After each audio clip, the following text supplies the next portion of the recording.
kin, Elly. I must be getting old. This clothes basket is heavier than a bucket full of hog's livers.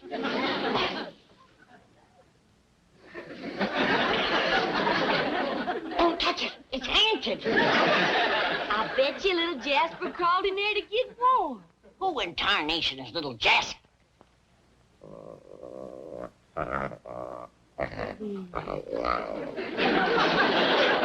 Ain't he cute, Granny? I declare another pussycat. Only this one's all broke out with spots. This here little feller's what you call a jaguar. Where'd he come from? The critter Doc drove to zoo said he comes all the way from South America. Down Louisiana way. Nice country. He'll bring you home to wing. He says, I got away with the critters. Well, you better get away with this one before your pa sees it. He's getting a craw full of you dragging home them critters. Where is Pa? Out front, soling shoes. Come on, little Jasper. I better hide you there.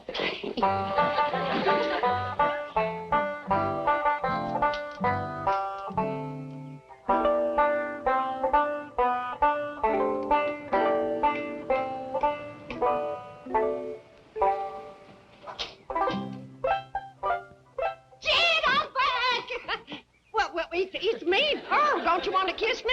Just didn't want to nail us together, Pearl.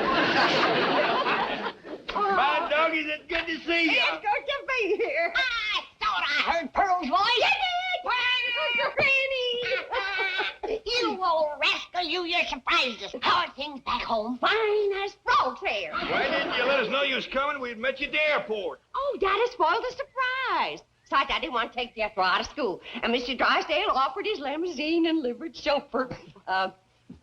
Thanks a heap. Jed, give the chauffeur a tip. Come on, Pearl. Come inside. Tell me all about it. Oh, just a minute, young feller.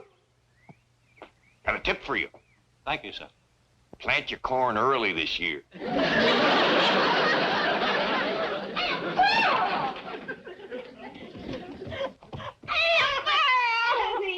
It's good to see you.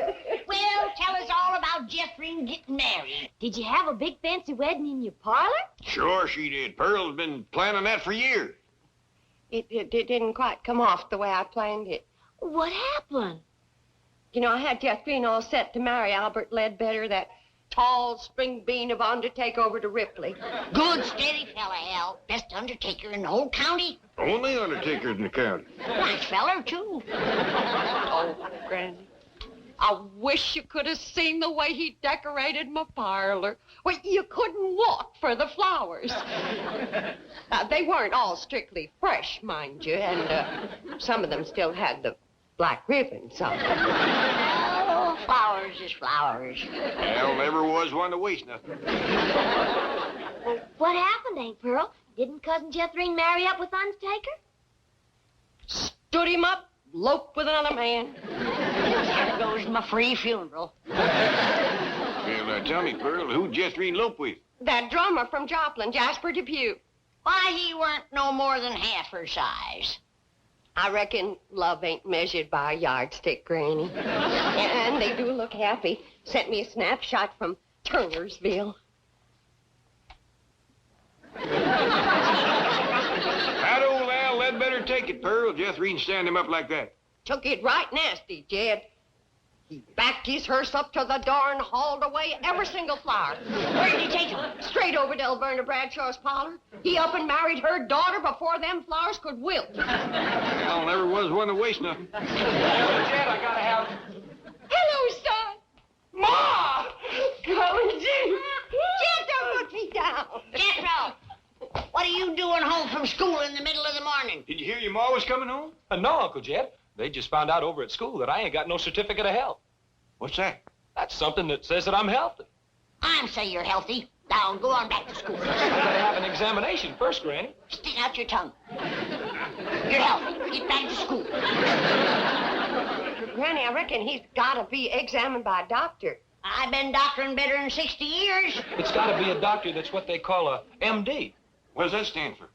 Mr. Doctor, I reckon. Well, I'm a MD. Mrs. Doctor. Granny, maybe he ought to do like the school says, City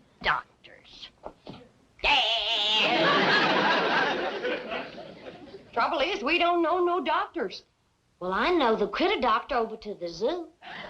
Jethro's a human being, Ellie Mae. Thank you, Ma. We asked Miss Drysdale. I hear tell she's been to every doctor in Beverly Hills. Hey, Marie the maid told me about a doctor she's been going to for 7 years. He must be a crackerjack. What's his name? Let me think. It commences with D. I got it! Dr. Twombly. Twombly don't commence with a D. Well, doctor does. Jethro, you run upstairs and take a bath and put on some clean underwear and get over and see him. Okay, Ma. I sure hope Dr. Twombly don't examine his brains. Analysis is progressing most satisfactorily. Tomorrow, same time. Yes. Well, thank you, Dr. Twombly. And don't worry about the regression into infancy syndrome. You'll overcome this desire to be a baby again. Yes, sir. Thank you, Doctor.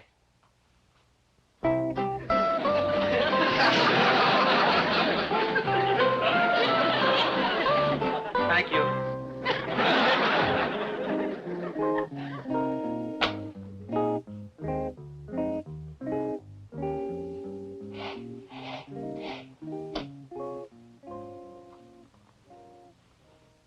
And you thought you had some beauties, Dr. Freud.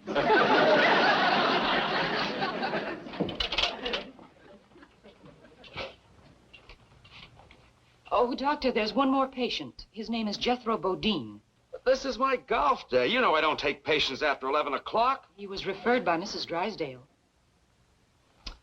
Oh, all right. Call Dr. Black and tell him I'll meet him on the golf course at 12:15. Yes, Doctor.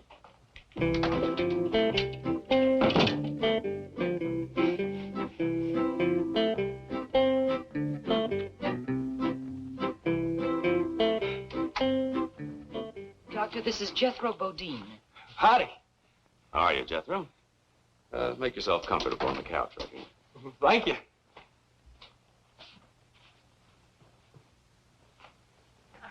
Well, would you like to tell me all about yourself and why you're here? Well, why I'm here is that I can't go to school till I get examined by you. I see. Just lie back and relax. Well, thank you. Now, suppose you tell me about this problem you're having at school. Well, my biggest problem is staying awake while the teacher's talking. Well, that might be nothing more than a benign subconscious rejection of authority represented by the teacher. It doesn't mean that you necessarily lack interest or capability or intelligence. Above all, you mustn't let this cause you any distress. Together, we will probe into the underlying causations and...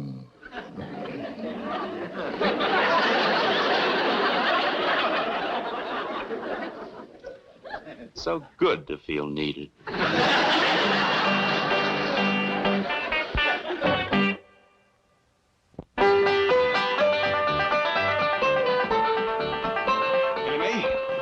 Little critter just scared the living daylights out of your Aunt Pearl. Now, something tells me it just might be yours. I'm awful sorry, Paul. I plumb forgot I hid him in Aunt Pearl's dresser drawer.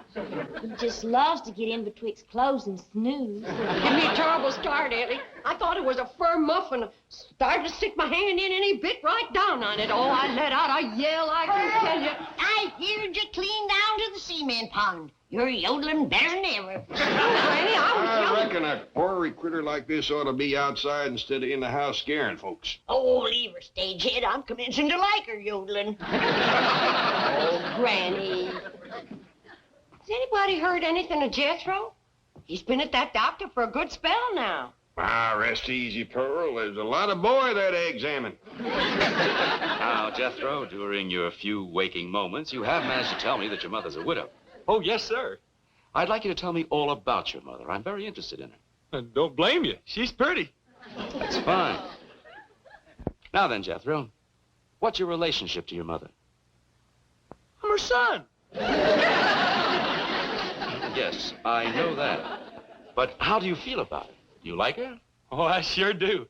She's a dandy, huh? Does she ever give you hostile emotions or aggressive tendencies? Well, she would if I asked her for 'em.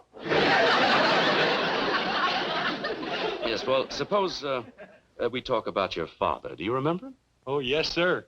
He used to take me hunting. Taught me how to shoot with a rifle when I was just a little feller. Oh, you were good buddies when he was alive. Oh, yes, sir. Did you miss him? I never shot at him. Well, suppose you tell me about the rest of your family. Do you have any brothers? No, sir. But I got a sister that's got one. Well, that would be you, Jethro. No, sir. Her name is Jethro. Why don't you go back to sleep for a while? Oh, Granny, wait till you see what all's in here. Every last thing you asked me to bring back from the hills. Oh, bless you, Pearl. Cocoon root. Pearl, you'll never know how I needed this. When you simmer this in slippery elm tea, it is first rate for chills and fever. Dried crawdad tails. Big rascals, too. When they is ground up to powder, you can't beat it for easing headaches, curing warts, and seasoning sauerkraut. Catfish whiskers. Oh. Sump water. Oh. Dogwood bark. And the skins from 3 full-grown newts caught at midnight under a full moon.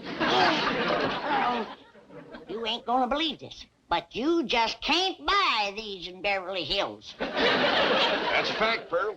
Jethro drove me up to 5 big department stores out here, and not one of them had a newt skin. When it comes to charms and potions, you might just as well not commence unless you got the midnight moonlight caught fully grown newt. Pearl, did you do all this gathering yourself?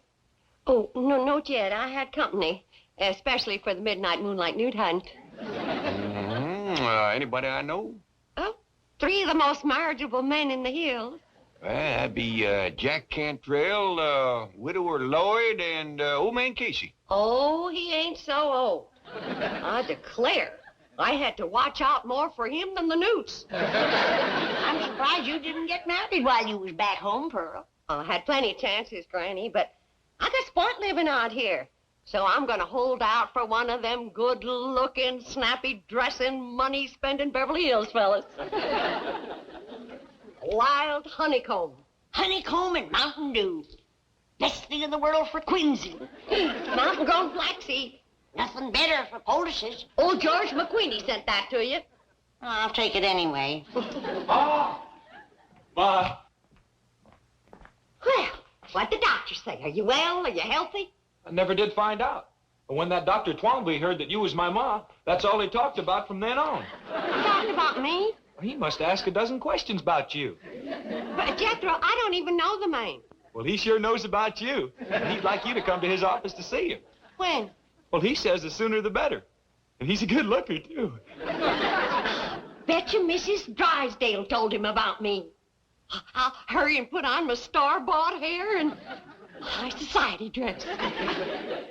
Jethro, this Dr. Twombly, a pretty nice fella? Yes, sir. But he's awful nosy, though. Never stops asking questions. Shows he's interested. But there's one thing about him Ma ain't gonna like. He's a messy writer. Yeah? Yes, sir. You know how Ma's always fussing at me for spilling ink in my writing book? Yeah? Well, he showed me one of his books, and Uncle Jed, it's the biggest mess of ink blots you ever saw.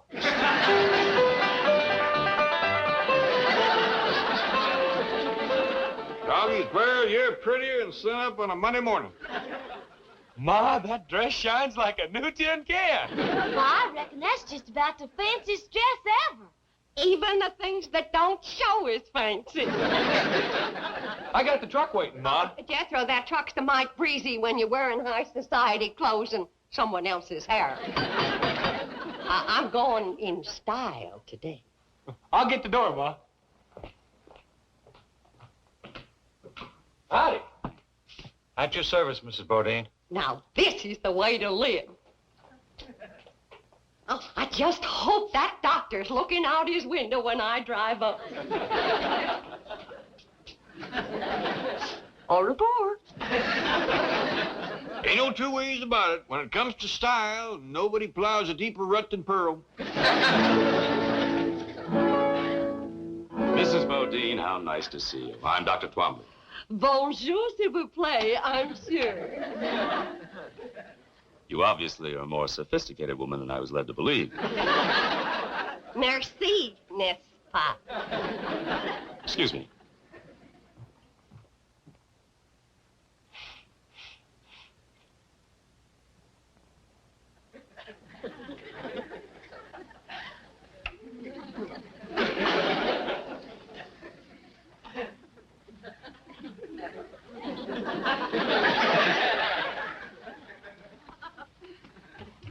Now, step over to the couch and make yourself comfortable. Oh, sit down. Sit down.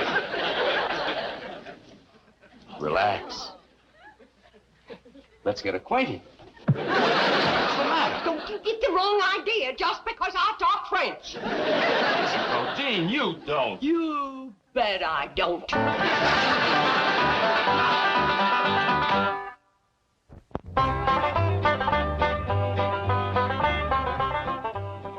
Here you are, Doctor.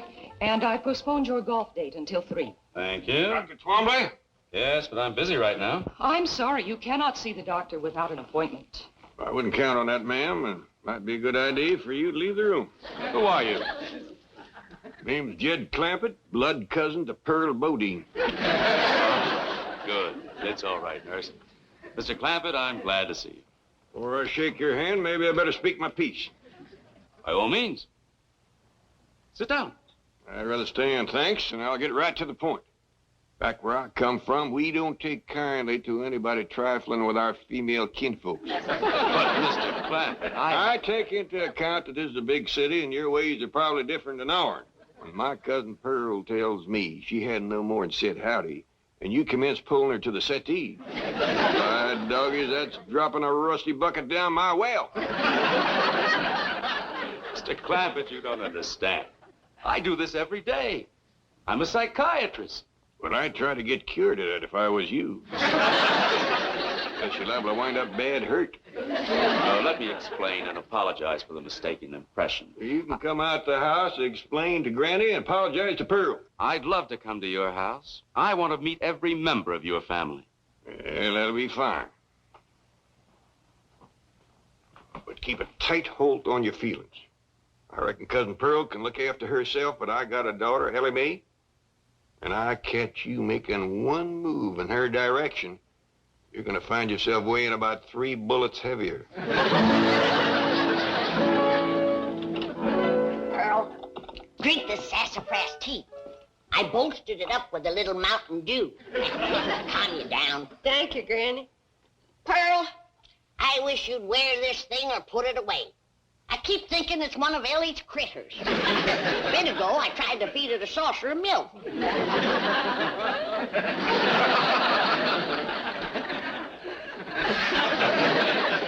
Pearl?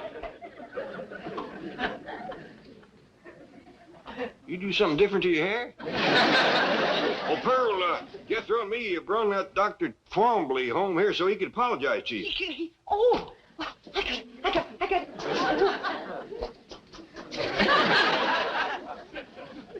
No mirror in here. I hope you didn't whoop him to where he's no good for shooting. Nobody gonna shoot nobody, Granny. That's why I come in here first. You whooped him too bad, huh?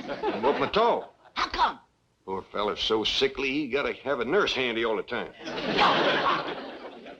Jethro, bring him on in here.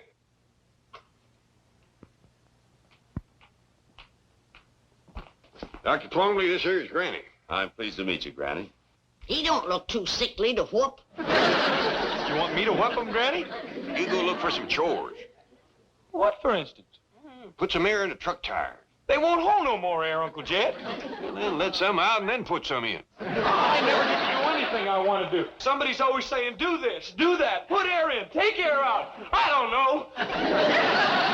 Granny, where's Elly? She's out back running a new Jaguar around the yard. Well, I'll go fetch her. I reckon you You'll be safe with them. Sit down, Doctor. Thank you. So, you call yourself a doctor, do you? Well, I do hold several degrees. All right, Doctor.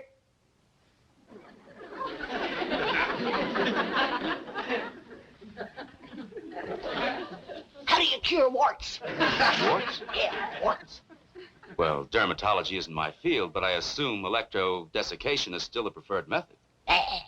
Oh, is there a newer method? Stump water and lye, mixed with ground up crawdad tails, daubed on with the leg bone of a buzzard, just before the moon comes up. Think you can remember that? Well, I'll try. Mm-hmm.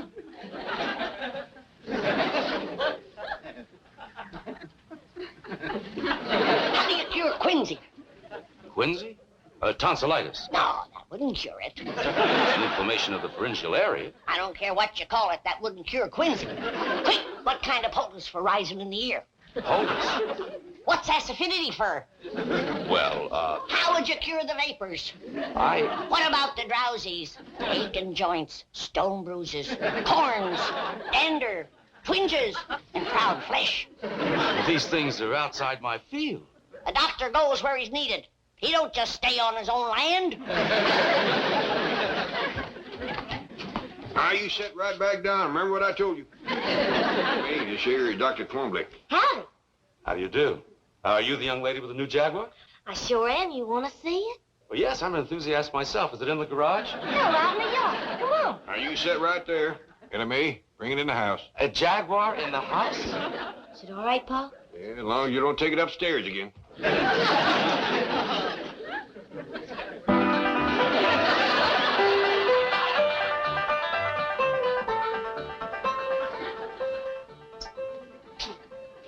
Bonjour again, Doctor. Oh, Mrs. Bodine, I am so sorry my actions in the office were misconstrued. They was downright forward, but if you want to court me proper, you can come into the parlor. Uncle Dad, looky here. How'd that happen? Well, I was blowing air into it like this here. When all of a sudden, pow! Jethro, I told you and I told you, use the pump.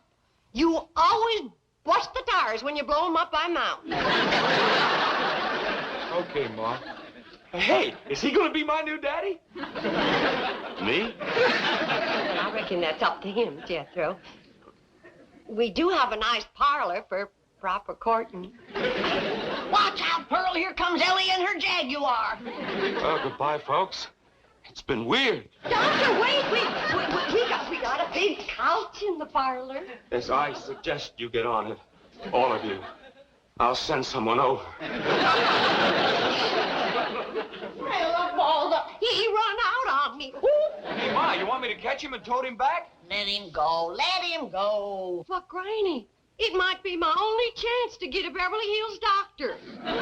Doctor my foot. Unless Elly brings home a 6-foot duck, you ain't never gonna run into a bigger quack.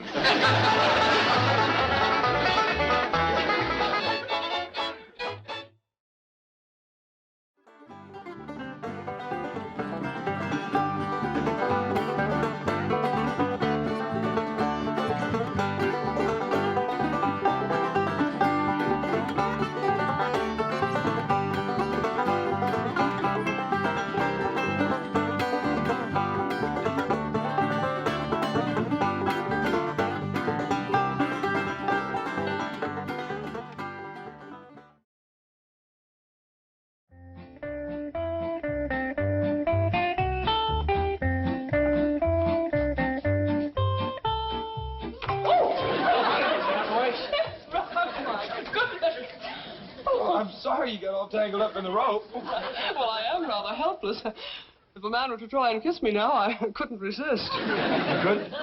No, I'd be at his mercy.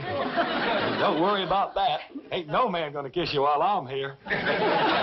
Jethro, you are like a magnificent skyscraper with an uncompleted penthouse. Thank you. Oh, that reminds me, Dr. Twombly is most anxious to see you again. Well, I'm anxious to see him, too. He never did give me my certificate of health for school. Well, Dr. Twombly is not an internist or diagnostician. He works in the field of psychiatry. Well, as soon as he gets done working in that field and gets back to his office, I sure would like to see him. Well, we're in his office now, but what I want to explain is... Hey, I better hustle down there right now. Miss Potts says without I have a doctor's certificate, I can't graduate into the 6th grade.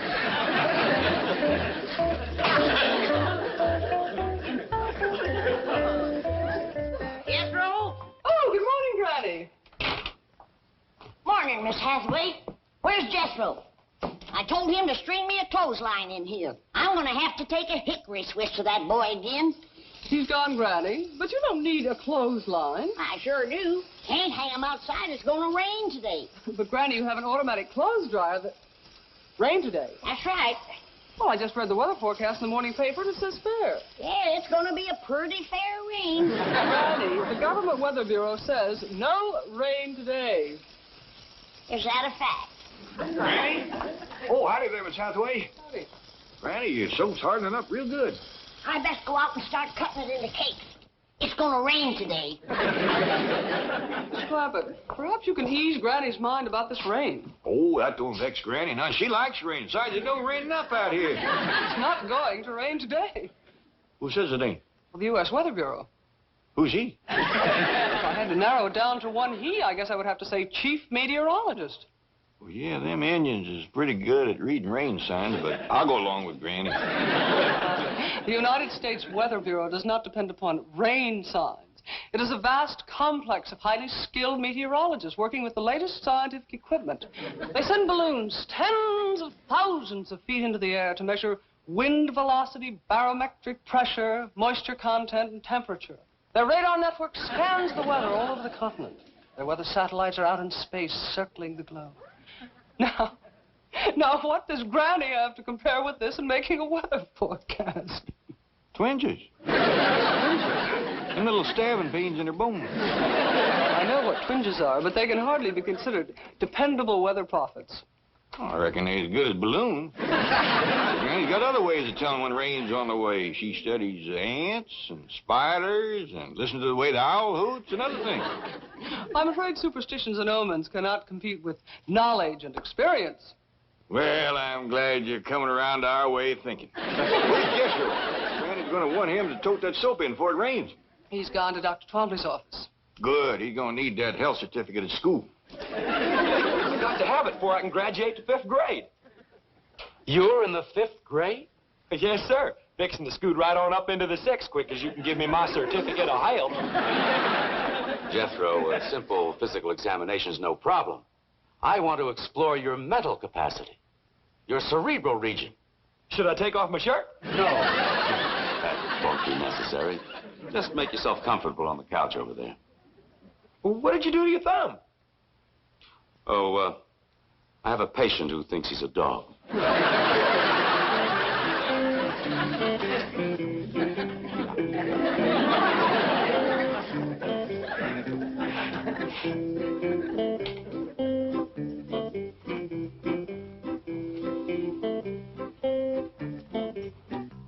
I hope this examination won't take too long. I got to get to school before it rains. Oh, you don't have to worry about that, Jethro. It isn't going to rain. Oh, yes, it is. Granny says so. When Granny says something's going to happen, it happens. Sounds like she has remarkable powers. Strongest little woman you ever did see. I meant clairvoyant powers. Would you say she's a medium? No, sir. I'd say she's a small. She's strong as a medium, and if she ever took a switch to you, you'd know it. Has she ever taken a switch to you? Oh, she sure has. Woo. And you stood for it? Last time stood for pretty near 2 days. Sounds like your grandmother is rather savage. Sometimes she's as ornery as a mud wasp in a dry gourd. Violent temper. I'll say. You're afraid of her. Oh, yes, sir. She's vicious. Well, that's a fact. Mean. Darn tootin'. Cruel. Oh, yes, sir. You hate her. Granny? Why, she's the sweetest little woman that ever lived. But you said she whipped you. Well, she sure does. How often? Just as often as I need it. Jethro, you're quite a remarkable boy. Oh, is the examination over? No, just right. Now, you say you don't hate your grandmother. But how do you feel about your Uncle Jed? Is he a strict disciplinarian? Uncle Jed says that's nobody's business. What? He says it don't matter what church you go to, just so long as you go. My question wasn't about religion.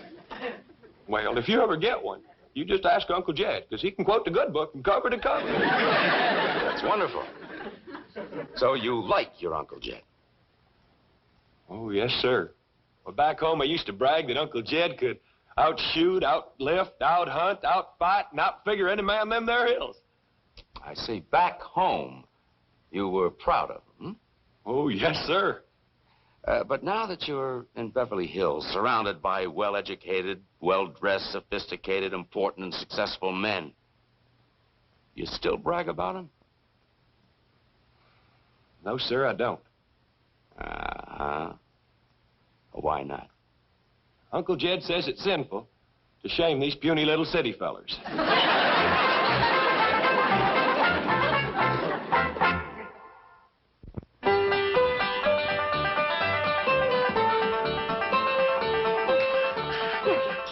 Miss Hathaway. Oh, Mrs. Bodine. I'm so glad you're here. I just put the last stitch in Elly Mae's brand new dress, and I'd like for you to see it. Oh, I'd love to. Elly Mae, come on down. My doggy, when it comes to fancy sewing and dressmaking, ain't nobody sits higher on the stump than my cousin Pearl. That's the truth. I know, but it embarrasses me.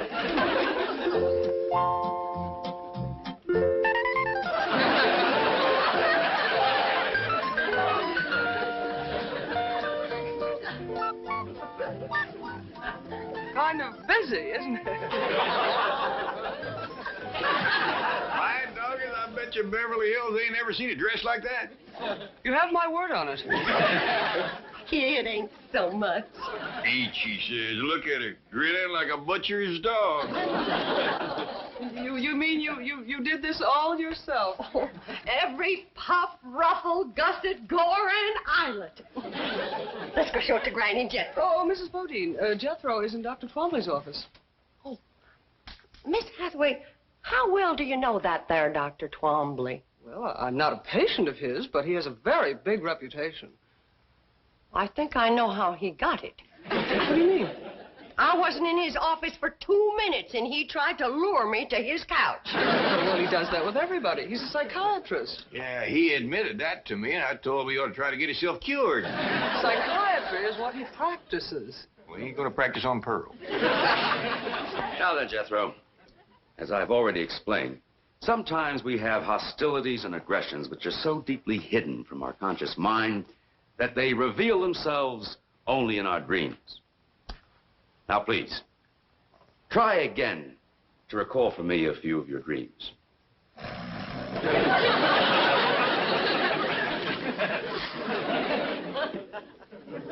Jethro. I want you to tell me about your dreams.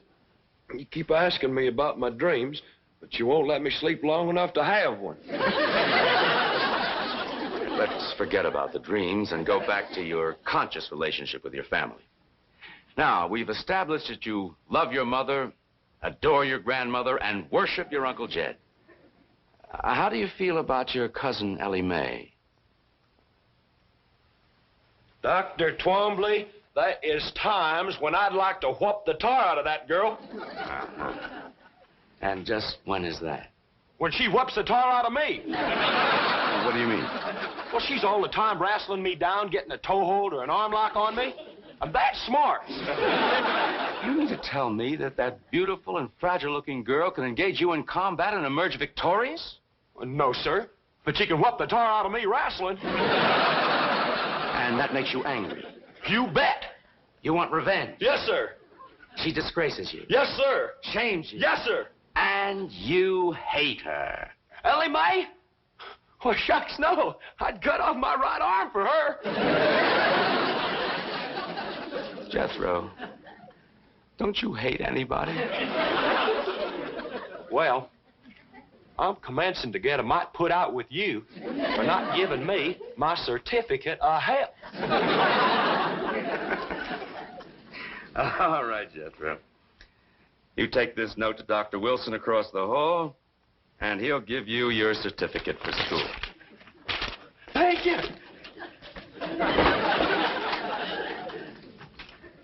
Oh, howdy, Mr. Drysdale. Well, Jethro, hello. You going in to see Dr. Twombly? Briefly, yes. Do you hate your mother? No. Well, don't tell the doctor. Seems to disappoint him something awful. Come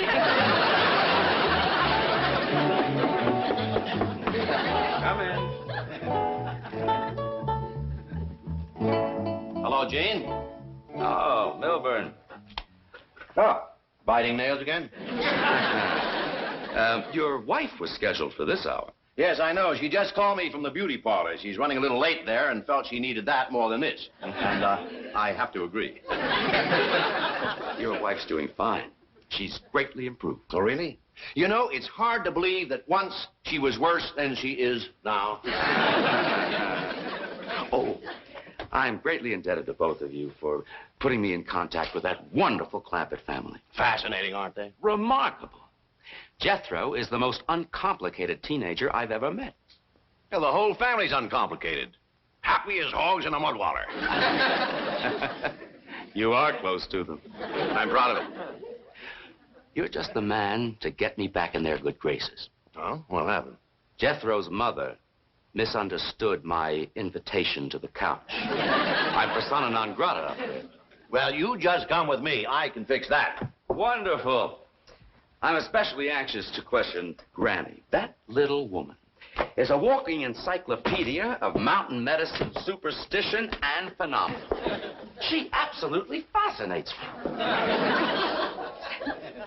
By dingies, Elly May, you're prettier than a red-winged blackbird sitting on a yeller pumpkin. Thank you, Granny. But it ain't Pearl's dress that does it. Is this all handwork lace, Pearl? Every stitch of lace, braid, ribbon, and bow. I put a lot into that dress. Elly May puts considerable into it herself. Elly May, Miss Jean here's got a right dandy idea. She wants to take you out shopping for some other dresses. What? Now, don't get your hackles up, Pearl. I reckon she wants to save this one for Bess. Exactly. A dress like this should not be worn too often. It would be a chore to wash and iron it. That's the truth. Well, now, run along, girls, but be back before 3. Well, do we have to, Paul? Well, you don't want to get caught out in the rain in that dress. That's when you said it was going to come down, wasn't it, Granny? It's going to start to shower at 3 o'clock. Granny, it isn't. Never mind. Come on, Elly May. Granny, maybe I ought to ride into town with them and stop off at Dr. Twombly's office. See what's happened with Jethro. Pearl, don't throw yourself at that goomer doctor. Oh, he ain't no goomer doctor. Well, he ain't a regular doctor. I asked him. I says, how do you cure warts? And he commences giving me a lot of talk about a electric needle. Right quick, I says, how are you going to thread it? With baling wire? He had no answer for that one. Maybe he ain't just the best doctor that ever come along, but I kind of like him. Well, I still say don't throw yourself at him, Pearl. If you want to see him, I'll conjure him over here. How? A love charm. I got him all wound up. All it needs is a little starting powder, and you just say the magic words. Granny, I don't hold with conjures and love charms. Pearl, with your boy in a Beverly Hills school, why do you want to stay so ignorant? They don't use this kind of stuff in Beverly Hills. That's why it's so powerful out here. They don't know how to fight it. Open the pouch, you might. And I'll sift in a little starting powder, and then you hold it to your heart, and you say the magic words. Granny, I don't know how to do it. I'll show you. Now you watch.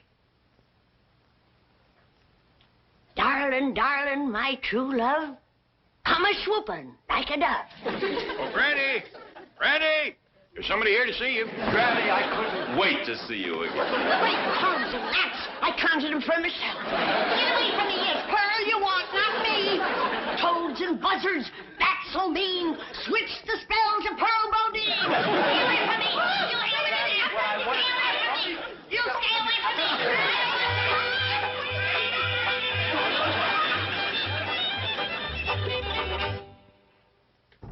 But, Mr. Clampett, you don't understand. I Just calm down, Dr. Plumbee. Over here and sit on the sofa while you get a grip on yourself. Well, I'll be getting back to the bank, Gene. I see you're in good hands. No, Milburn, wait. What's going on? Explain it to me.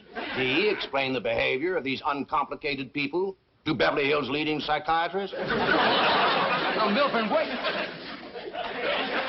Sorry. I want to pick up my wife at the beauty shop before the rain. Rain? What rain? The forecast says clear. You'll learn. So long, scientist. Mr. Clampett, I am perfectly all right. All I want to do is see Granny. I know that, but you gotta control the urge so she can break the spell. What spell? The one she throwed on you by accident. I'd like to talk to her about it. You would, but just simmer down a little first. I told you that love charm would work twice as powerful on these Beverly Hills men. I can't believe it. I just can't believe it. I tried to switch it over to you, but it had too strong a hold on him. I'll have to break the spell now with my letting go powder, and then start all over for you. Now, understand me, I don't blame you for the way you feel. Ain't no finer women growed in the whole world than in the hills back home. Now, you take my cousin Pearl.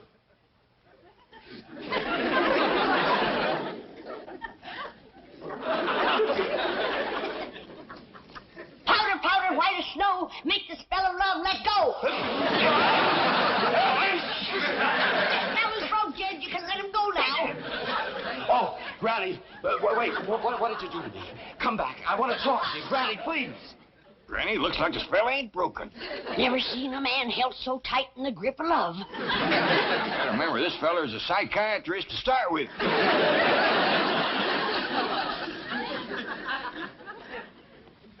Now, stay right where you are, Doctor. I'll bring Granny in to see you just like I promised, and Pearl, too. Jed, how do I look? Fetching as a fat hog on market day. Let's go see how Granny's doing. Granny.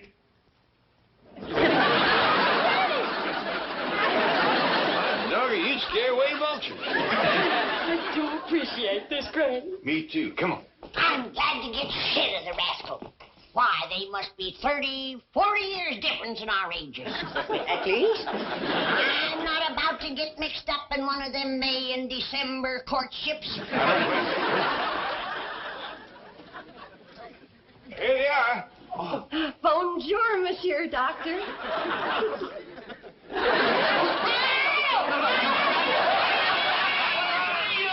You didn't let... I never got... you didn't let... Pearl, I never see a spell to beat this one. I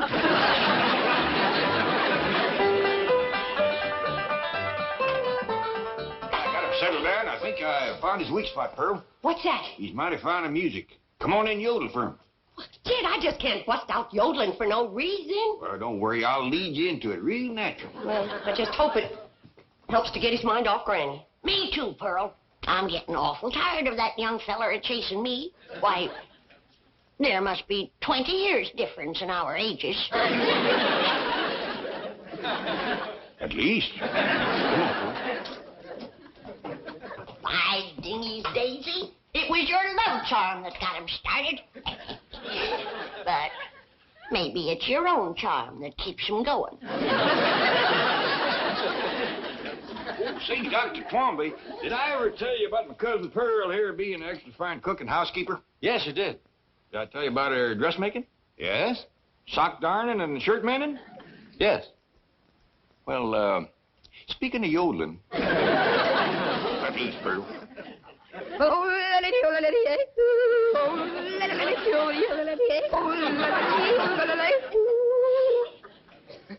Ever hear anything like that, Doctor? Never. You got any requests? Yes, I'd like to see Granny. I'm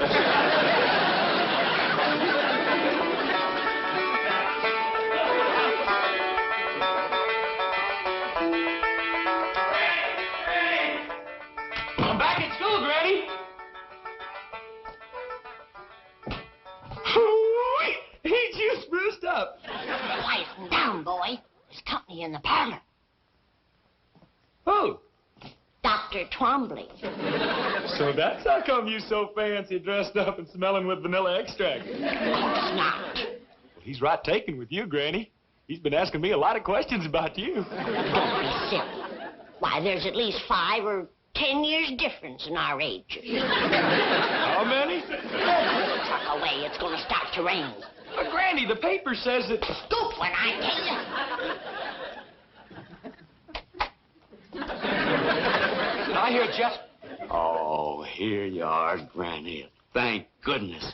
At last, maybe we can be alone together for a little while. I've got so much to talk to you about. Before we begin, I want to remind you that I ain't no spring chicken. I couldn't care less. I'm glad you're the age you are. Well, you ain't exactly just hatched out of the egg yourself. So much the better. Gives us more in common. Well, as long as you got your eyes wide open, let's go into the parlor. No, wait. I've got a better idea. We'll only be interrupted in there. My car's out front. We'll go for a drive. We can talk much better that way. Is that your car out front with no top on it? Yes, I always take the top off this time of the year. Well, we can't go driving because it's going to start to rain. No, it isn't. No, I say it is. But I heard the news on the way over. The weather forecast is for clear skies. What time is it? A little before 3. It's going to start to shower any minute. No, it isn't. No, I say it is. What makes you think so? I've been reading the signs. What signs? The way the ants is banking the dirt up in front of their holes. And the owl is hooting close to the house during the day. Fascinating. Come on. You can tell me all about it while we drive around. Oh, yeah, I ain't going driving in the rain. But, Granny, it isn't going to rain. You are the muleyest goomer of a doctor I ever did see. Come on. Come on, Granny, help me coming. I knew this would happen if we stayed here. Leave him be, Jed. We's old enough to know what we's doing. Besides, he's got to get his car under cover before the rain hits. It isn't going to rain. Now, look, let me show you. Look.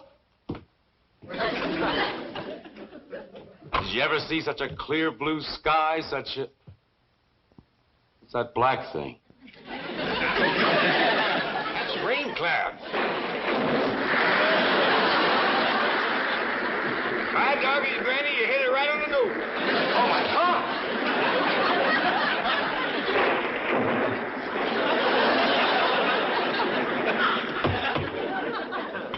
That poor fellow's going to get soaked, but I reckon a cold shower won't hurt him none. Might even broke the love spell you throw it on him, Granny. Oh, I don't care about that no more. Things wouldn't have worked out between him and me no way. Well, what do you mean? He's too old and set in his ways.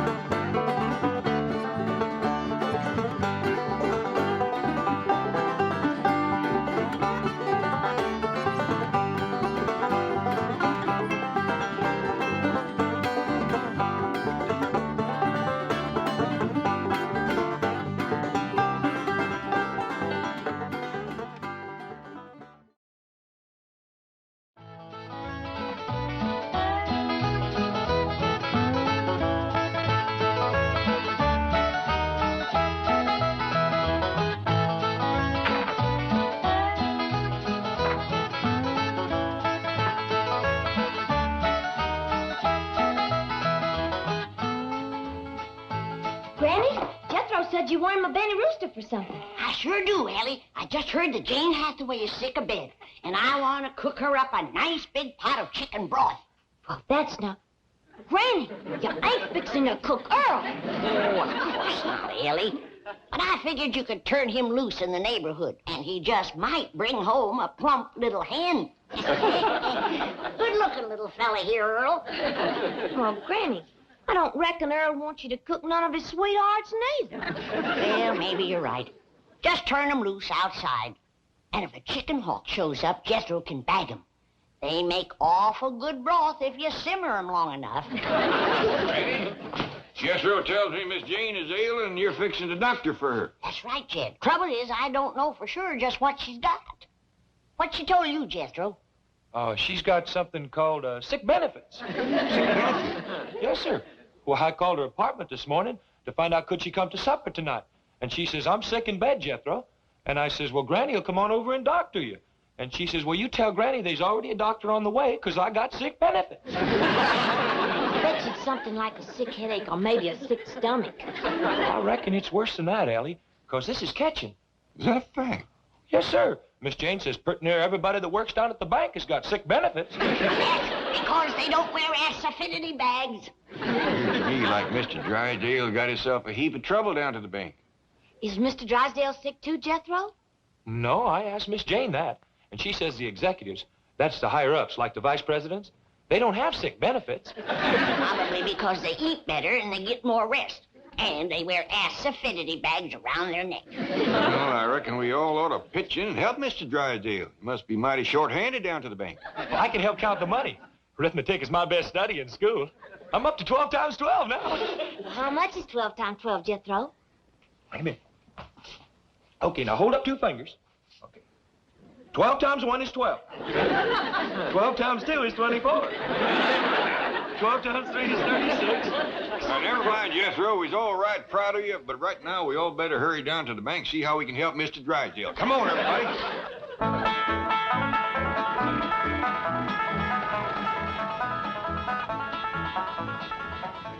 I'll go in first. The rest of you wait here. How come? We don't know how catching that sickness is. Miss Hathaway, how can you do this to me? Now, you know the bankers' convention is in town, and I'm making the keynote speech. What, you haven't finished writing it for me. Now, listen, couldn't you come in today and be sick tomorrow? 103 fever. Well, I'll turn on the air conditioning. Don't pay any attention to Dr. Murphy. I know him. He's trying to make a big thing out of this so he can collect a big fee. Oh, fine, Doctor. I knew you were there. That's why I made a joke about it. Huh? Oh, of course. Certainly. Yes. Keep her in bed. Goodbye, Doctor. Come in. Hi there, Mr. Drysdale. Mr. Clampett, hello. What can I do for you? Well, I reckon right now is what can I do for you? We heard about all the sickness. Oh, don't let that concern you. Anything you need? Well, nothing except a secretary, a new doctor, a speechwriter, and someone to take over my work. For a fellow with all them troubles, you sure keeping your spirits up. Well, I try to keep laughing so I won't cry. Oh, will you answer the door?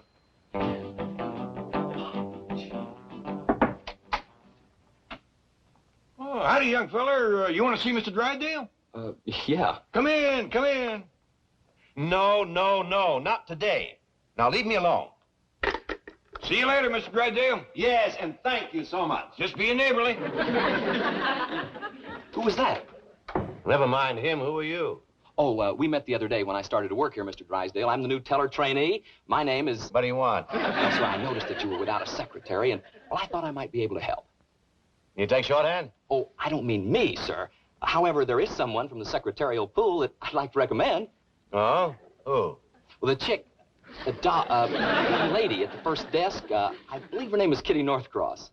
The one that wears the tight sweaters? Yeah. Does she? Oh, I only observed her efficiency. Yeah. Forget it. Yes, sir. Thank you, Skipper. Who? Well, sir, I just got out of the Navy, and I like to consider this bank my new ship, and you, my new captain. And I'm proud to be aboard, sir, because I know that your genius will pilot this ship of finance through the reefs of adversity and the stormy seas of competition until we drop anchor in the harbor of success. Bilgewater. Aye, aye, sir. Thank you, sir.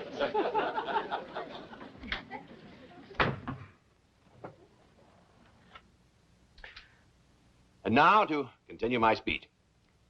Gentlemen, it is my observation that a bank is like a ship. Its president, the captain. It is his responsibility to pilot that ship through the reefs of adversity and the stormy seas of competition until he drops anchor in the harbor of success. At this point, take a sip of water and Wait for applause.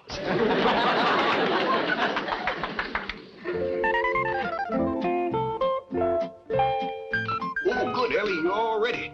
We best be getting down to the bank quick as we can. Well, Pop, do you reckon I know enough to be a banker's secretary? Shucks, yes, Ellie, especially since I'm going to be the banker. Oh, did Mr. Drysdale take it? Oh, he had to speak at a convention. He says all he needs is a secretary, a speechwriter, a new doctor, and somebody to do his work. Granny's a dandy doctor, but who can write speeches? Well, Jethro found one in the book already wrote. He's in there helping Granny now mix medicine for Miss Jane.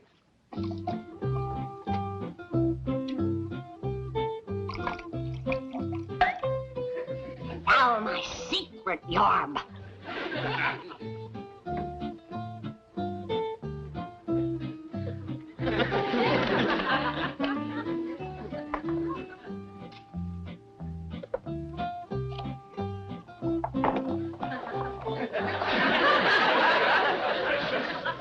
Don't stand too close to it while it's working, Jethro. That'll cure Miss Jane, huh, Granny? It'll cure anything. I gave it to a sick horse one morning. That afternoon, he won a race. You doctored a racehorse? No, plow horse. He never raced before. Jethro? Pa says let's get it going. Come on, Ellie.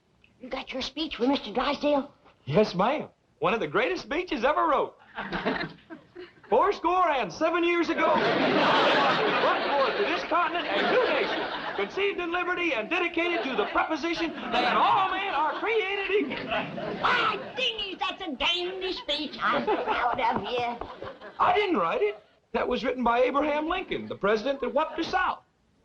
South was not whooped. Granny, General Lee surrendered to General Grant. He did not. General Lee figured that Grant was a blacksmith. And he handed him his sword so he could sharpen it. And don't you ever forget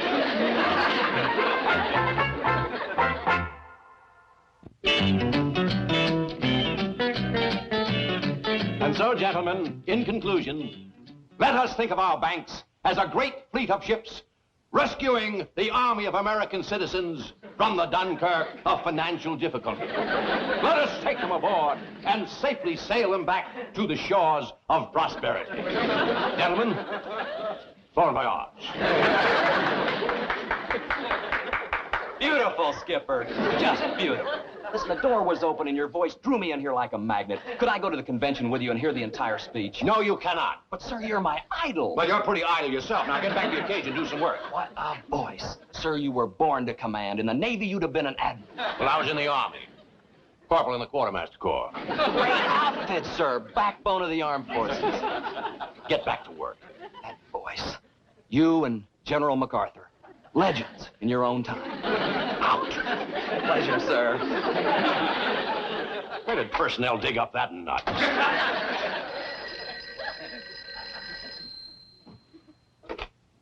General Drysdale. Right there. Oh, hello, Margaret. What? You want me to pick you up at the beauty shop when? But, dear, you know I'm making the keynote address at the bankers' convention. All right, darling, I'll cut it short.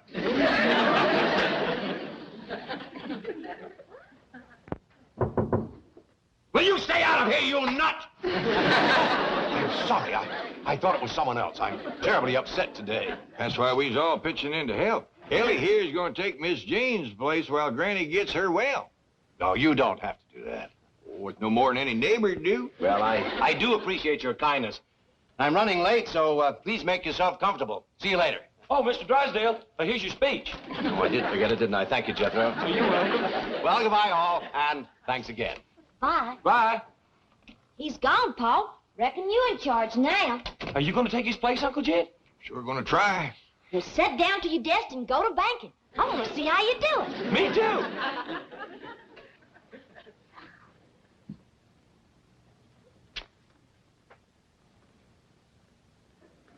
You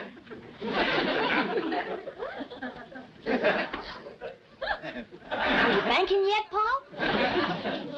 Well, I reckon not, Ellie. I'm just waiting to bank. How do you do it, Uncle Jed? Well, according to Mr. Drysdale, banking is mostly giving people money when they need it.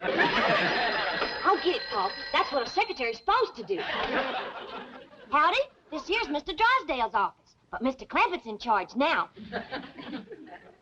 Yes, sir, you bet you can. Howdy there. You need money? Well, come right on over and get it. Hot diggity, he's banking now, man.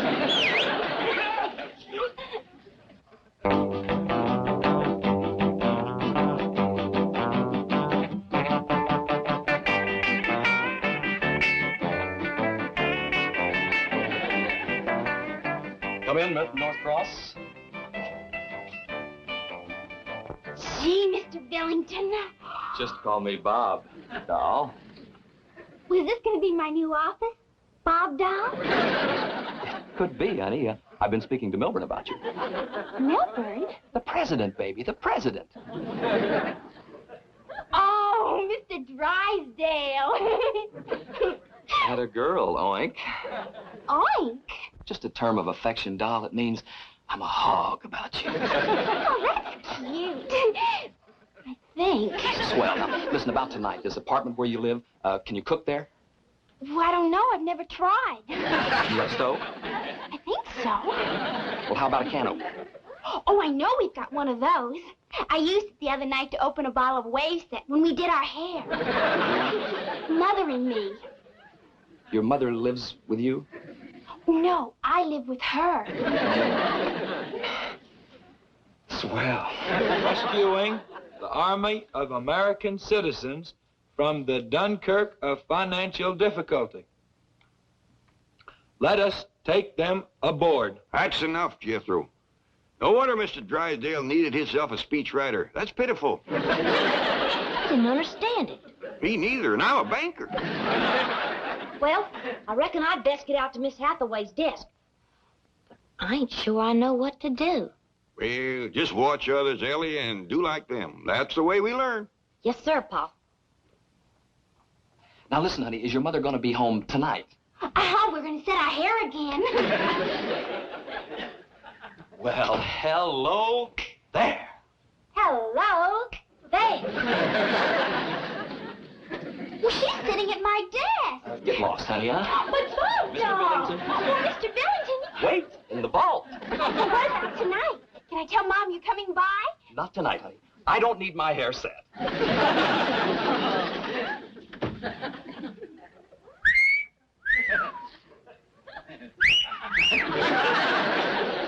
Hey. Hey. It's gonna be wild. Tell me something. You don't live with your mother, do you? No, sir, do you? No, sir. What's your name? Elly May Clampett. Well, there it is, Ellie, and you may clamp it. You don't by any chance wrestle at night, do you? Oh, I like to wrestle anytime. Scooby-Doo. Well, Scooby-Doo, you want to wrestle now? Later, baby, later. Listen, suppose I drop over to your place tonight. Well, fine. You haven't got a roommate, have you? No, sir, I got a room all to myself. Now, listen, here's the action. I swing by your pad about 7. I bring some bossa nova records, and we trample a few grapes, huh? And we blast off to the local coffee shop, one where they don't hit me for too much bread. Then we swing back to your pad for a little moon orbit. Do you dig? Oh, yes, sir. Crazy. Whenever Pa goes fishing. I dig his word. You wouldn't put me on, would you? Why, sure. Jethro? I ain't tall enough to put you on myself, but Jethro can do it. Yes, who's Jethro? Yeah, Elly May? If this little fella wants to be put on something. Okay. Where would you want me to put you, Milton? Oh, I'd like to be put on your list of friends. Mr. Drysdale's office, but he ain't here. I got it, Ellie Mae. Howdy there. This is Jed Clampett speaking. Can I do some banking for you? Oh, howdy, Miss Drysdale. You want to get picked up over to the beauty shop? Well, I can send Jethro right over in the truck. No, your husband ain't here. He's over to the bankers' convention making a speech Jethro give him.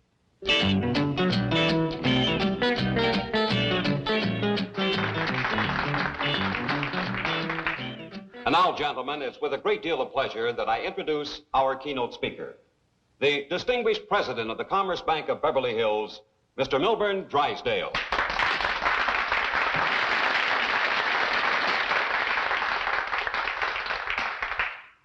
Fellow bankers, 407 years ago, our fathers brought forth upon this continent a new nation.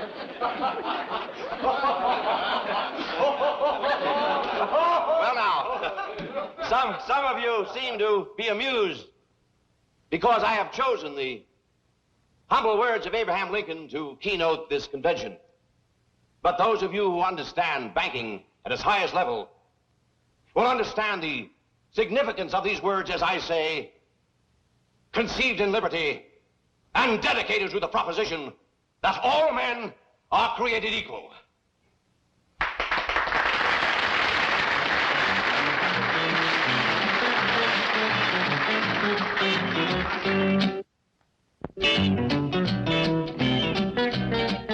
Paul, this here's Mr. Wilson, the man that called you about borrowing money. Well, howdy there, Mr. Wilson. I'm pleased to meet you. Sit down a spell. Well, thank you, sir. Hey, have a smoke? Yes, thank you. And maybe Mr. Wilson like a nice cold pitcher of spring water or some coffee or tea or something. Would you, Mr. Wilson? No, thanks, young lady. You look all tuckered out. Yes, I am. I've been going from bank to bank trying to borrow some money. Didn't they have none? Well, none that they wanted to loan me. You see, Mr. Clampett, my chicken ranch is mortgaged to the hilt. I've no credit, no collateral. I need money to buy feed. Well, we got a vault full of it. How much money you need? See, if I just had enough...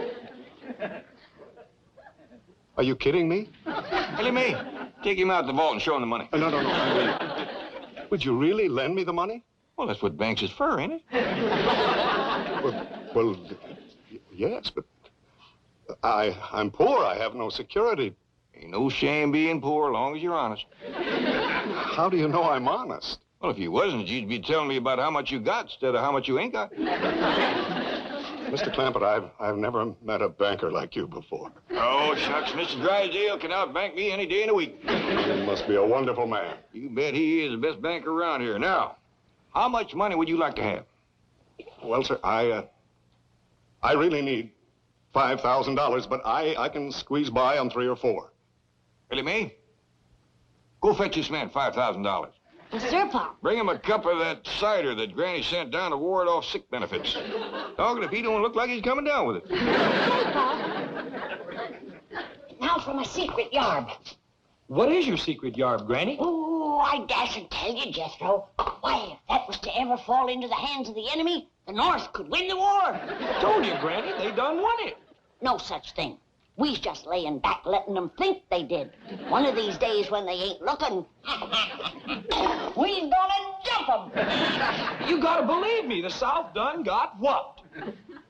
You go cut me a hickory switch and meet me in the woodshed, and I'll show you who got whooped. That's another thing I keep telling you.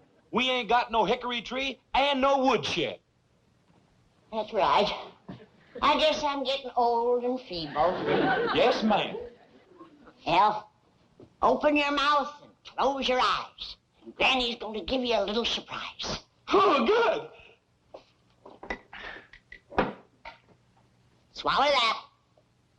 That'll keep you well and learn you not to talk Yankee nonsense.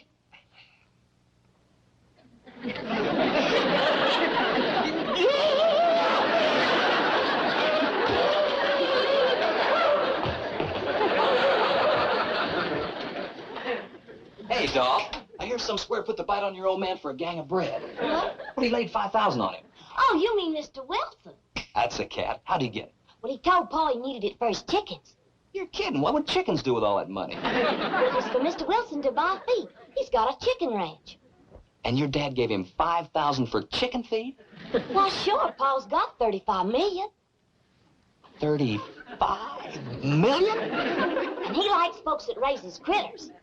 Do you think he's got time to see a young critter raiser? Well, sure, go on in. I'll dig you later. Mr. Clampett, sir, my name's Bob Billington, and your lovely daughter told me that you could spare me a few moments of your valuable time. You bet I will, young fella. What's on your mind? Well, sir, I work here at the bank, but my heart's back on the ranch. The chicken ranch, that is. Or was, till I lost all of my chickens. Sweet little critters. How'd you lose them? Well, sir, I'm not sure. I just woke up one morning and they were gone. I guess one of them left the gate open. What kind of chickens were they? Just regular kind, you know, with the wings and the feathers and those crazy-looking feet. Mr. Clampett, if I could just borrow $10,000, then I could get back into the business that I love, raising chickens. I see. How many chickens you want to start with? Oh, about $10,000 worth. How many roosters? Oh, no roosters, just chickens. These days, you gotta specialize. Elly May? Oh, howdy, Mr. Drysdale. How was your speech? Sensational. The high point of the convention. Listen, did a man named Wilson come in here to borrow some money? Yes, sir, and Paul gave him $5,000. Oh, bless him. That's what did it. Did what? Got me named Banker of the Year. They're putting a plaque in the lobby calling this the bank with a heart. How come? Well, 6 banks were secretly nominated for the honor. Wilson went to each bank, and this is the only one that gave him money. Well, that poor man needed it. Wilson? Oh, he's the biggest poultry rancher in the world, and a stockholder in all 6 banks. Oh, is your wonderful father still in there? Yes, sir. How about it, Mr. Clampett? I'm going to give you just what you need. Great, lay it on me. A little advice. Get back to your job and forget about chickens. You were born to command, sir. The voice of authority, the greatest I've ever heard. What about me? You are the only one who cuts him, Skipper. What a privilege it is for a young fella like me to see 2 great leaders together. It's a summit meeting, recreated. Out of my office, out of my bank. You're fired. You're an irresponsible loafer. May I give you as a reference, sir? Pleasure having served under your command, sir. Granny, this here's Mr. Billington, and he wants to court me. Is that true, young fella? It ever love it is, Granny. And you got sick benefits? Loaded with them. Open your mouth and close your eyes, and Granny will give you a little surprise. Swallow this. Hey, you know something? When I was in the Navy, I tasted some jungle juice on Okinawa. Good-looking young fella. Good dancer, too. I reckon that's the new dance he's been wanting to teach me. It's called the Bossy Nova.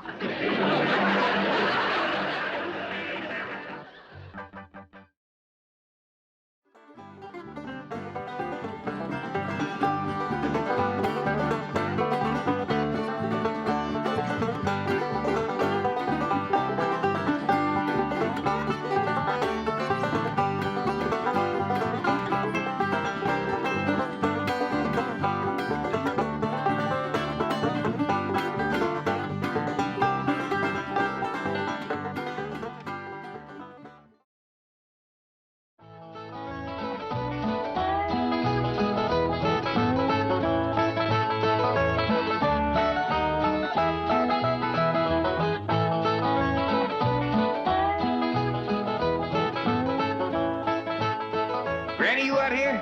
I'm over here, Jed. Granny, is that you? Shucks, no, Jed. I got prettier feet than that. Prettier drumsticks, too.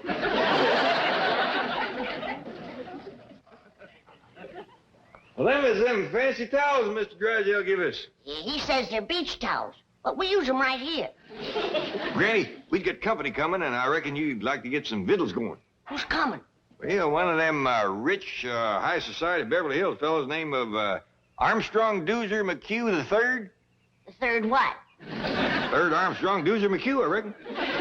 You mean to tell me that them McHughes named all 3 of their young'uns the same name? I reckon that's it. Well, it's none of my business. But dogged if I can see where Armstrong Doozer is such a good name. Kind of confusing, too. I reckon that's why they call him 1st, 2nd, and 3rd. How'll this feller get acquainted with us? Well, he ain't yet. Jethro invited him over here to meet us, but between you and me, I think it's Elly May he wants to meet. Yeah, Jethro's always bragging about his pretty cousin. I told her there's a fella coming over to meet her, and she promised to put on her prettiest dress. Well, when that Armstrong Doozer gets a look at Elly, he's gonna forget what number he is. Huh? Over here, Elly. Elly May Clampett, there's a fella coming to see you. Well, what's wrong, Paul? I put on my prettiest dress. Elly May, look at your feet. You ain't got no shoes on. Well, I'll go put them on. Come back, Elly. I just can't think of no quicker way to kill a romance than to meet a feller toting a skunk in your arm.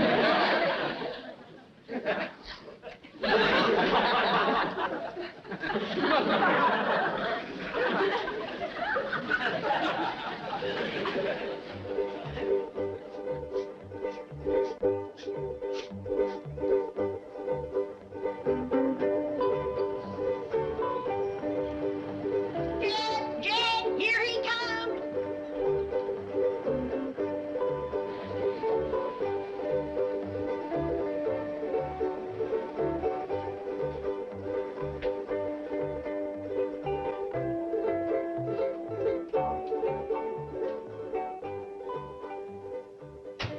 Is this the Clampett residence?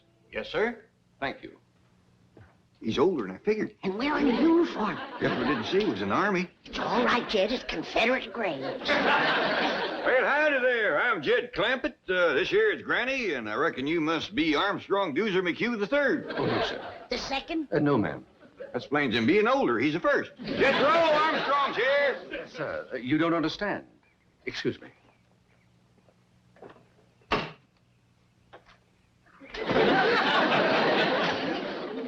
Mr. Clampett, I am Armstrong Doozer McHugh III. Well, howdy there, Armstrong. I fear you're mighty young for Elly. Sir, I'm here to play with Jethro. We're classmates in the 5th grade. Granny, shake hands with Armstrong Doozer McHugh III. Howdy, third. I am delighted to make your acquaintance.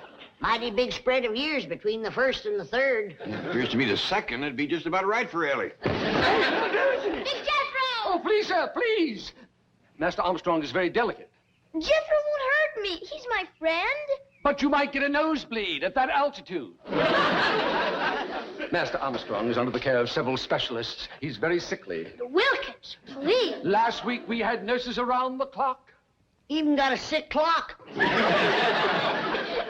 Master Armstrong, please. You're not to get excited. Would you like a tranquilizer? No. Come on, everybody. Let's go in the house. I got some victuals cooking. One moment, please. I must go in the house before Master Armstrong. I'm sorry about Wilkins, but he has his orders. What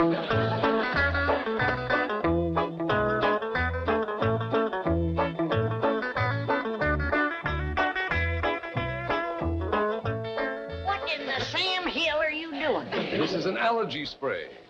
He ain't got no allergies. Master Armstrong has several. And spray him. You don't understand. This spray settles the dust in the room. Dust in my house? Why, if you weren't wearing the uniform that I dearly love, I'd ram this down your throat and reach in and push the button. Now, Granny, calm down. Well, I just mopped and cleaned in here just this morning. Madam, the air is filled with minute particles invisible to the naked eye. I don't see them. Hope you brought your swimsuit, little doozy. We got a dandy big cement pond here. Oh, I'm afraid I don't know how to swim. Oh, Jethro will learn you. Sure. Oh, no. Master Armstrong's not allowed in the water. No wonder he's got all them allergies. A good hot bath with lye soap. That's what he needs. Lysol? Master Armstrong, I don't think I should leave you here. Please, Wilkins. Well, I'll take your temperature and blood pressure before I go. No, Wilkins, I feel fine. Oh, very well. With whom shall I leave the young master's schedule on rest, diet, medication, and telephone numbers of doctors? Well, if it's anything to do with Doctor and Granny, here's the best. Very well. There you are. Now then, antihistamine pills, tranquilizers, acid pills, anti-acid pills, vitamins, iron, liver, yeast extract, antibiotics. Open up, Master Armstrong. It's time for your throat spray. Just a precautionary measure to see that he fights off the respiratory virus. If that rascal comes around here, I'll fight him. Over to school, all the big fellas is always picking on little doozy. But not when Jethro's around. Oh, I almost forgot. The oxygen tent is in the car. Where shall I set it up? Tent? Yes, sir. Master Armstrong usually spends an hour a day in it. Oh, you like camping, do you? I'll say he does. He's as happy as a itchy pig rubbing against a real fence. Speaking of pigs, I got some hog jowl stewing and a possum pie in the oven for this little feller's lunch. Come on. Hog jowls? Possum pie? Do you intend to feed those things to Master Armstrong? Why, don't he eat that good at home? Oh, he has an extremely delicate digestive system. At present, he's on a diet of special Swiss yogurt. We hunted all over Beverly Hills to find it. Jethro, get out your rifle and hunt down one of them Swiss yogurts. Okay, Uncle Jed. Oh, and I'll take little Doozy along to make sure I shoot the right kind. Sure. Reckon Granny will know how to cook it once she sees it. Does it run or fly? Neither. Yogurt is inanimate. It just lies there. Ain't gonna be much sport to shoot, Jethro. Well, that's a fact. Hey, has anybody seen little Charlie? Oh, dog! Go away. Master Armstrong's allergic to all animals. Ellie! Charlie got in the kitchen. Oh, a skunk! Oh, city feller, I wouldn't do that if I was you. He might just return the favor.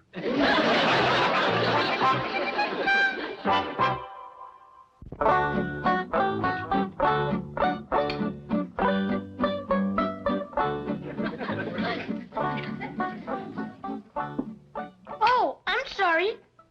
You've all finished. Go right ahead and chuck it in there, young feller. Looks like you could use a little fattening up. That's a fact. I throwed away chicken bones with more meat on them than he's got. You want some more, little Doozy? Oh, no, thank you. It was most delicious. I'd like to tell Chef how to make that. Who's Chef? Oh, he's the feller that does the cooking over at Doozy's house. A man in the kitchen? Yeah, Granny. You ought to see him. Cooks in a great big white hat. Well, the first thing to tell him to do is to get rid of the hat and do his cooking in a pot. Well, how come your ma don't do the cooking, little Doozy? Who? Your ma. Oh, Mother. I don't believe she knows where the kitchen is. On her rare visits home, I've never seen her there. Visits home? My mother and father spend most of their time traveling. Oh, drummers, huh? What do they sell? Oh, they don't work. They just travel. How come? I really don't know. I imagine they enjoy it. Well, don't you miss your ma and pa? Oh, they write to me regularly. Every month or two. I have a marvelous collection of foreign stamps. And they always telephone me on my birthday. That's right, friendly of them. Well, who looks after you, little Doozy? Oh, mostly the governess. Governess? She's married to Wilkins. Did you hear that, Granny? That fella that brought him over here's the governor. That still don't give him no right to tell me I got dust in my house. You folks have so much fun. I never even laugh at home. Well, little feller, anytime you feel like busting out laughing, you come right on over. Excuse me. Come on, little Doozy. You promised to help me with my homework. He's the smartest kid in school. Oh, I'd rather be able to swim and climb trees like you. Well, you help me with history, and I'll teach you to swim and tree climb. And I'll learn you wrestling, so as the big kids won't be picking on you. Oh, I'd like that. And perhaps I could assist you in some subject. How about English? Thank you, little Doozy. But I done been learned to talk that. Kinda got a hankering for history, though. What you studying in that? At present, we're on the Civil War. You mean the war betwixt the Yankees and the Americans? Well, you boys can run along now. You're excused. Just a minute, Sonny. Who'd they learn you won that war? Granny, these boys got study to do. I want an answer to my question. He's paying school taxes. And I want to know that they're learning our young'uns the truth. Now, who did they say won? The North or the South? Oh, I wish I was in Dixie down south, the south. Hush up, Jed. I can't hear the boy's answer. Why, madam, every true student of history knows that glorious armies of that brilliant and beloved leader, General Robert E. Lee, were never really defeated. Hallelujah. Stay for supper. Come on, Jethro. Hey, little Doozy, didn't our history teacher over to school say that... Oh, I wish I was in Dixie down south. Smart little fella. But I gotta learn him the right words to Dixie.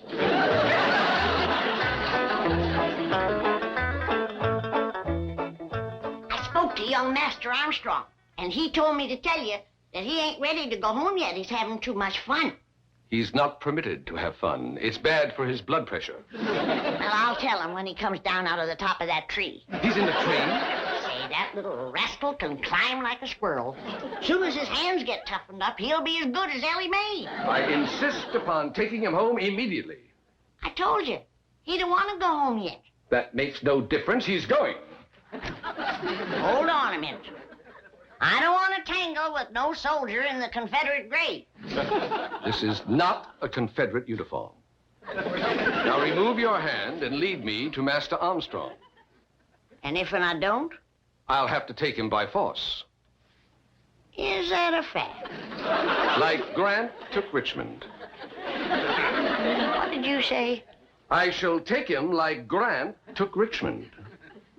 That's what I thought you said.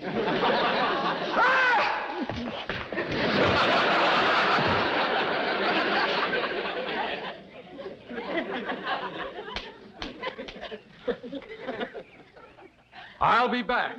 Well, you better bring Grant with you, and his whole army.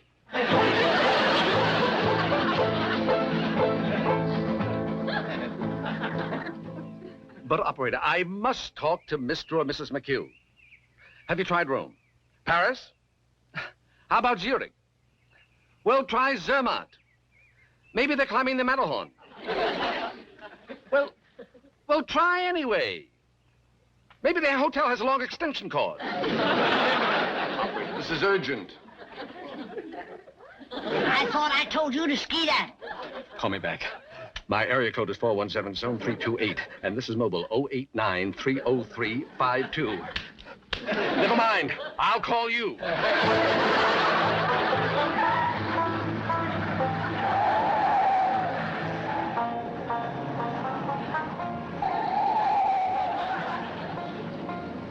You didn't take a gun to the governor, did you? He ain't no governor. He ain't even a Confederate. And what's more, he ain't got all his turnips. You mean he's Dutch? He was a-setting in his automobile pretending to be talking on a telephone. I wonder how come so many of them kinds seem to wind up out here in California.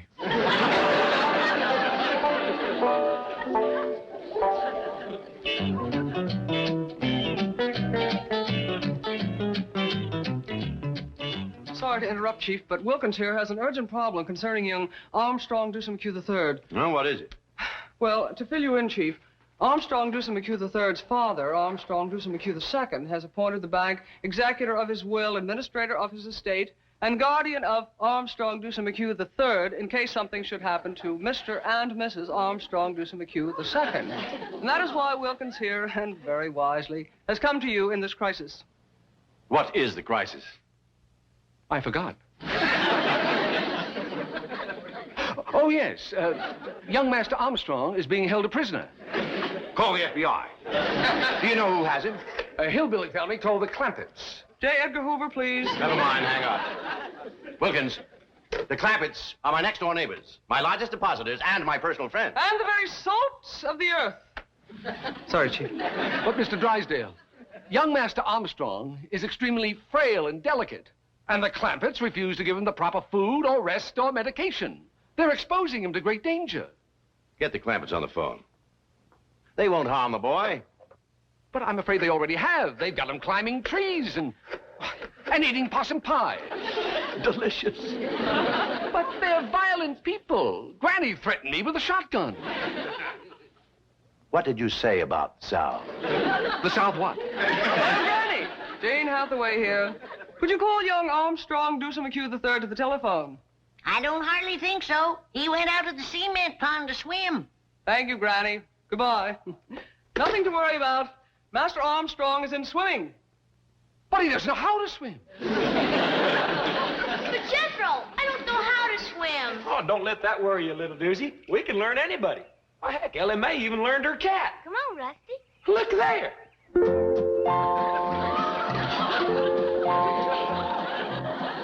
Come on, Rusty. Did you have a good swim? See, little doozy? There's nothing to it. Now, you just watch me and do as I do.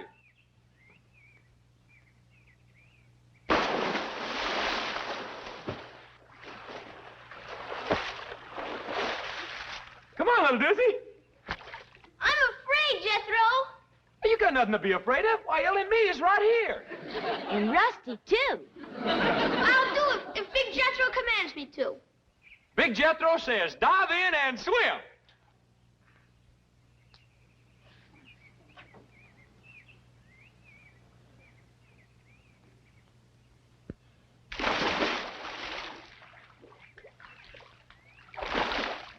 Look, Jethro, I'm swimming! You sure are, little doozy. You just done swum right out of your swimming suit.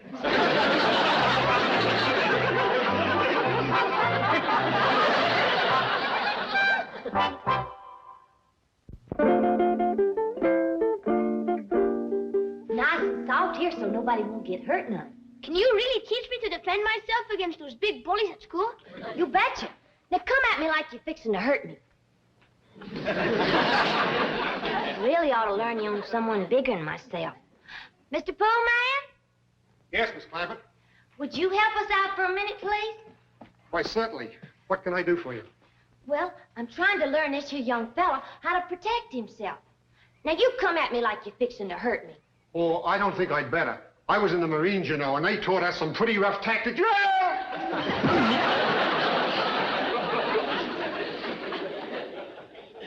By any chance, were you in the 3rd Battalion?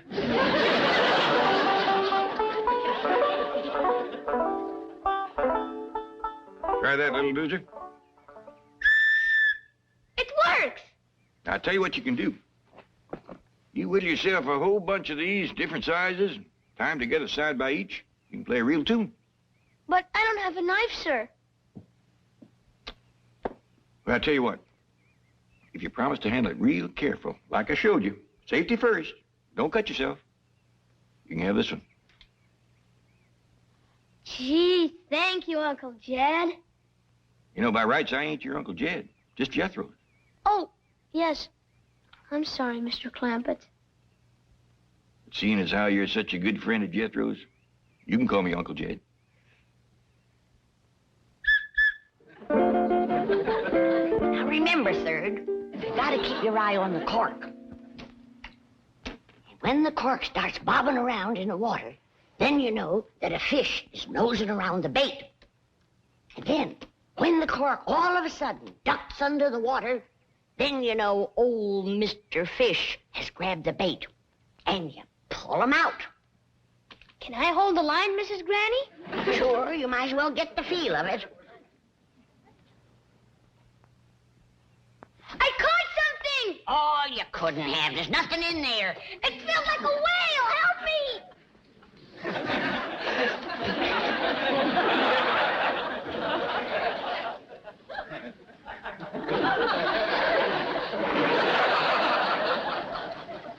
I figured I'd let little Lucy see what it was like to catch a big old catfish. You hold it kind of loose this way. You bring your arm back, and just as you let it fly, you give it a little spin. You watch. Perfect ringer, Uncle Jed. Yeah. Now, you try it.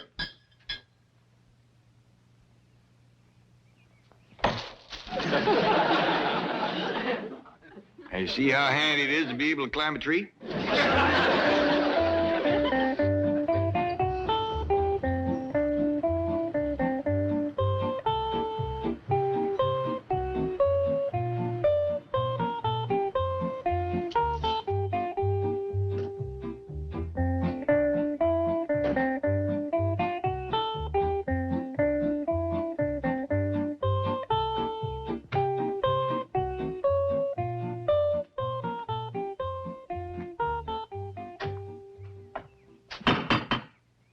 Now, be of good cheer, Wilkins. I am confident that we shall find everything here in possum pie.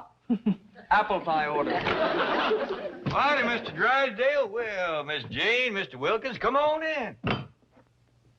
Gonna bake a tater pie to give to little Goose. And it'll taste so good his toes will curl up in his shoes. To make a tater pie, it takes a lot of possum fat. I don't think that feller chef can bake it in his hat.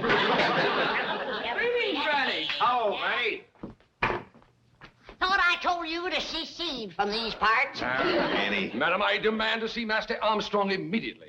Don't wake him up. He's taking his nap. Yeah, you see, he's getting his rest. Needs it, too. Poor little feller's all tuckered out. Which bedroom is he in? He's napping right out there in the sun. The sun?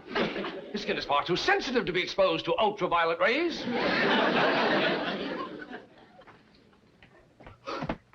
He's allergic to animals.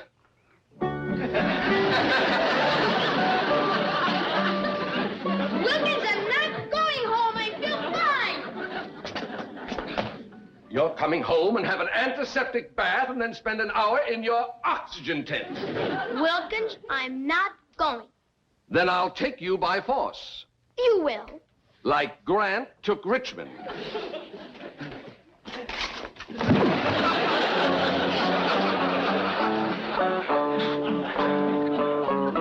Master Armstrong. I'll call you when I need you.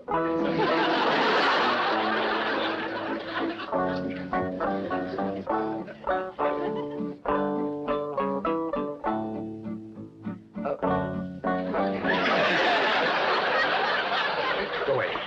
Scat. Scat. Scat. Scat. I wouldn't do that if I was...